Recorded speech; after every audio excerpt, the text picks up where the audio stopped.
Welcome to my first YouTube video on this Left or Right YouTube channel. On this channel, I will be interviewing political candidates. I'll be interviewing political people, hopefully, and I will just be talking politics like I do on my TikTok on here. But if you do like those type of videos, make sure you subscribe. This was my first ever video, and this is my interview with Anthony Palmer, who's a Republican running in Nevada Assembly District number 7. And yeah, so I hope you enjoyed the video. Goodbye. First off, before we begin, I would like to thank you for your service in the police force. Just because police have been going through hard times recently, and I just want to bring like some positive light. So I'll just say that. Thank you very much. So my first question to you is, why did you decide to run for this assembly seat? Okay, well, I'm retired, and I moved out to Nevada almost 6 years ago from Virginia Beach. That's where I was a police sergeant for 30 years. And I really love Nevada. I love the people. I love the low tax rate, and I liked how safe of a city it was. And just within the last 6 years, some of those things have changed. It's gotten a little bit worse when it comes to public safety. The schools have gotten a little bit worse. And now it's my understanding that in the assembly that they want to change our state tax structure by increasing at least 4 different types of taxes. So I wanted to go and put a different spin on things, try to keep the state a wonderful place to live, and that's why I made the decision to run. All right. So in terms on if you win this seat in the assembly, what will your main stance, because you just mentioned taxes, what other stance will you mention for like in the assembly? Will you mention like stuff protecting the Second Amendment or stuff about abortion or anything else? Oh, definitely. Well, first of all, the abortion issue, I think that's going to have to go through federally. Once we see how the Supreme Court acts and the U.S. government, I'm guessing that they'll leave the abortion issue up to the states. So until that happens, we'll just keep that off the shelf right now because we have concerns in the state.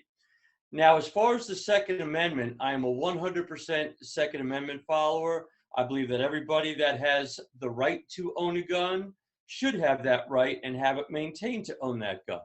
I believe that it's called the red flag law that we have right now. I believe that that's illegal. I'll just give you a little primer on the red flag law.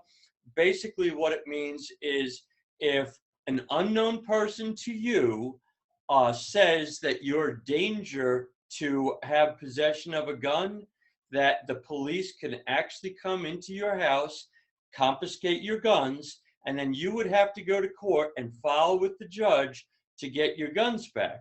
Now, what makes that illegal, in my opinion, is the fact that the Constitution provides you availability to confront your accuser.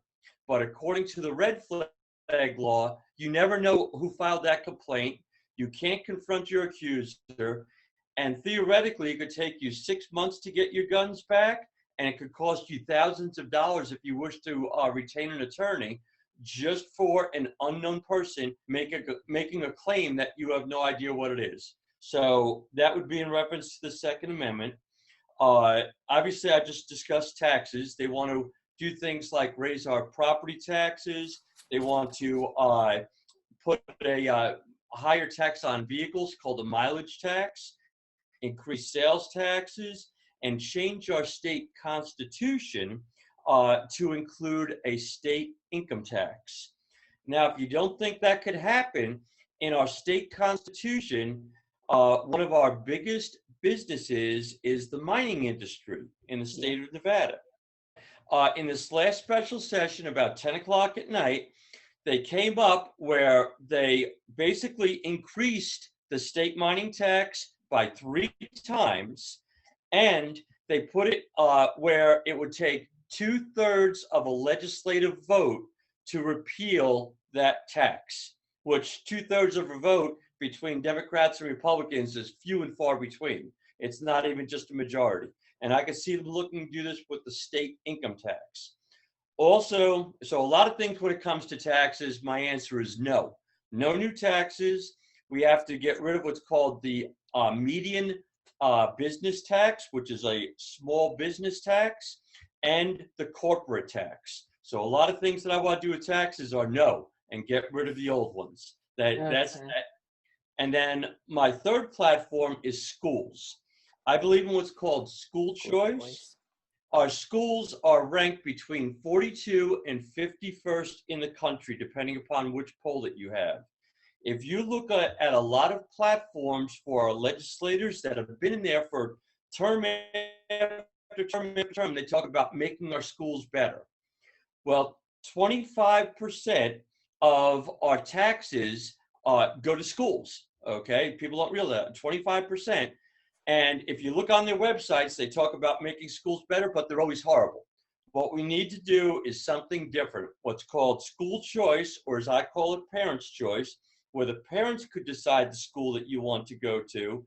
Also, allowing what's called education savings accounts and vouchers.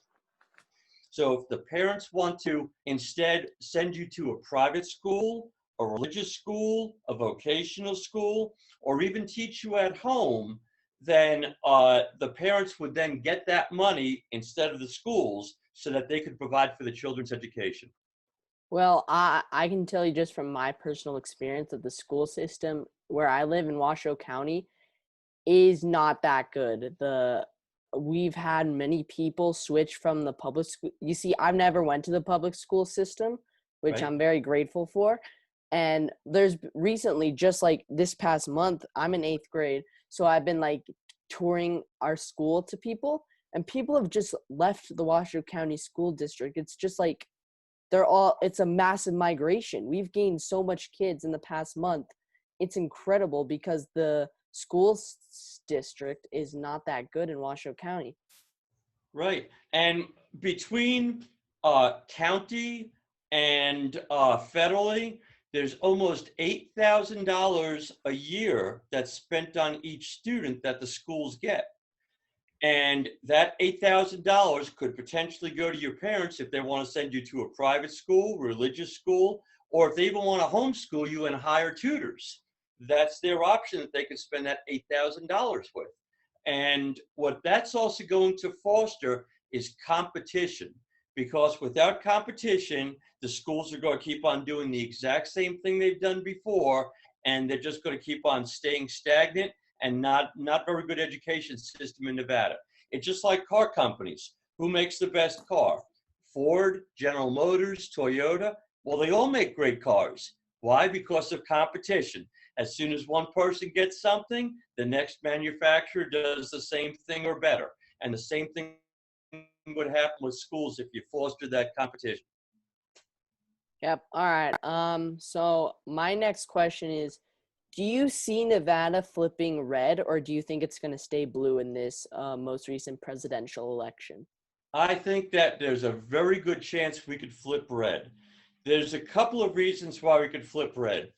First of all, in my opinion, I don't believe that Joe Biden is going to bring the people out to the polls as much as Barack Obama and Hillary did. Barack Obama had the #1 voter turnout in the country. Hillary Clinton had the #2 voter turnout in the country. I can't see Joe Biden getting 1, 2, 3, 4. He might have the 5th best voter turnout in the country just for Biden. And that's going to allow more Republicans on a higher percentage to come out and help swing. Also, Steve Sisolak, I think that he's really messed up the state. He imposed all these COVID restrictions, which, by the way, that's one of my platforms also, is to restrict his emergency powers to no more than 7 days, renewable for another 7.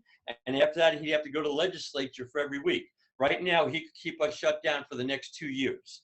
So places like Washoe, where you don't have a lot of citizen contact, you could live on a farm and be raised by your parents, and according to him, you have to wear masks around your house and you can't invite your next door neighbor over.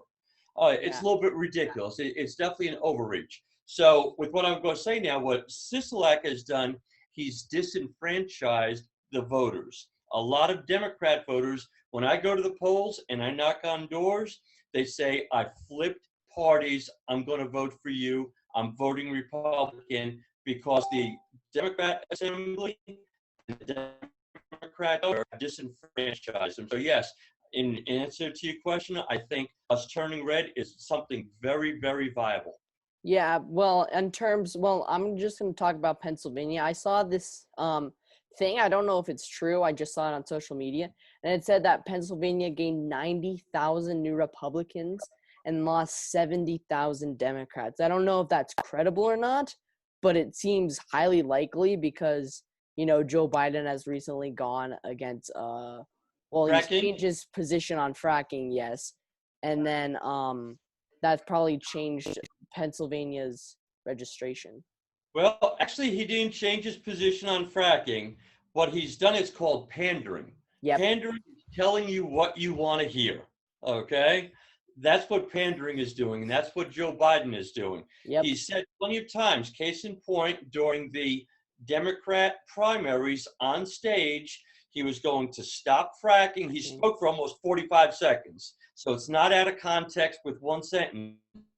He's going to stop fracking and that he's going to put fossil fuels out of business. Now, all of a sudden, because it looks like he could lose a couple of those, they're called swing states, now all of a sudden he's saying, oh, I'm not going to stop anything. I'm going to just do it on government land or whatever he's saying now. But that's just simple pandering. He's going to do what he's going to do. Yep. So my final question is, if you win this race, do you have any aspirations to run for a higher office in the future? Well, right now I'm almost 63, and I was just looking at doing a maximum of 2 terms in the assembly, assuming that I get in right now. I'd like to enjoy my retirement. I've had 5 years of retirement. I've really enjoyed it. I don't have a need to work. For what it's worth, you don't make any money in the assembly. Most of your money is what's called a per diem. I live in the southern part of Nevada. I'd have to go up to the northern part of Nevada for about 4 months, and most of that's going to be for rental cars and hotels and food. They say after 2 years, you're lucky if you get out of it with $6,000. So I'm certainly not doing this for the money. But in any event, we'll see what happens. If I do really well in the assembly, I've already told my wife, assuming that we don't get the U.S. House of Reps in my district, and I get a mandate from the voters in my district, I think that people have already been talking about maybe running for the U.S. House of Reps. If I did that, I can't see anything more than 1 term because I don't want to be in politics in my 70s. I want to enjoy my retirement. I want to do my public service. I want to help the state. I want to help the country out as much as I can, but I do want to enjoy my retirement. That's the bottom line. All right. Well, maybe if you win, I can see you around because I go to school right by the Capitol building. So thank you so much for doing this with me. It was an honor speaking with you. And it's my honor talking with you. You're going to be a future voter. You're the future of Nevada. Thank you. Well, thank you very much, and thank you to everyone who's watching. And goodbye. See you next time. Spread this around. Social media is the best way right now, especially with everything locked down. Spread it around. Put it around Clark County. Put it in my district. Put it every place. The best thing is when I go to the polls or knock on doors, you know what people tell me? I've heard of you. I've seen you. And name recognition, it's the best thing right now to get those votes and get myself elected. So when somebody says they've heard of me, spread the name, spread the word. I put a commercial out. I don't know if you saw it on my website. I did see your website. That's how I got your email address. Right. And go to my Facebook, which is Tony Palmer. I don't know if you have a Facebook account. I have a commercial on there. Spread it out. Tell people about it. Put my name out, even in Washoe. Could you tell people about this video if I send you the link to the video once I upload it? I sure will. All right. Thank you very much, sir. Thank you, Zane. You're a credit. Very, very definitely. You're a wonderful person. Thank you. Have a nice rest of your weekend. All right. Bye-bye. Bye.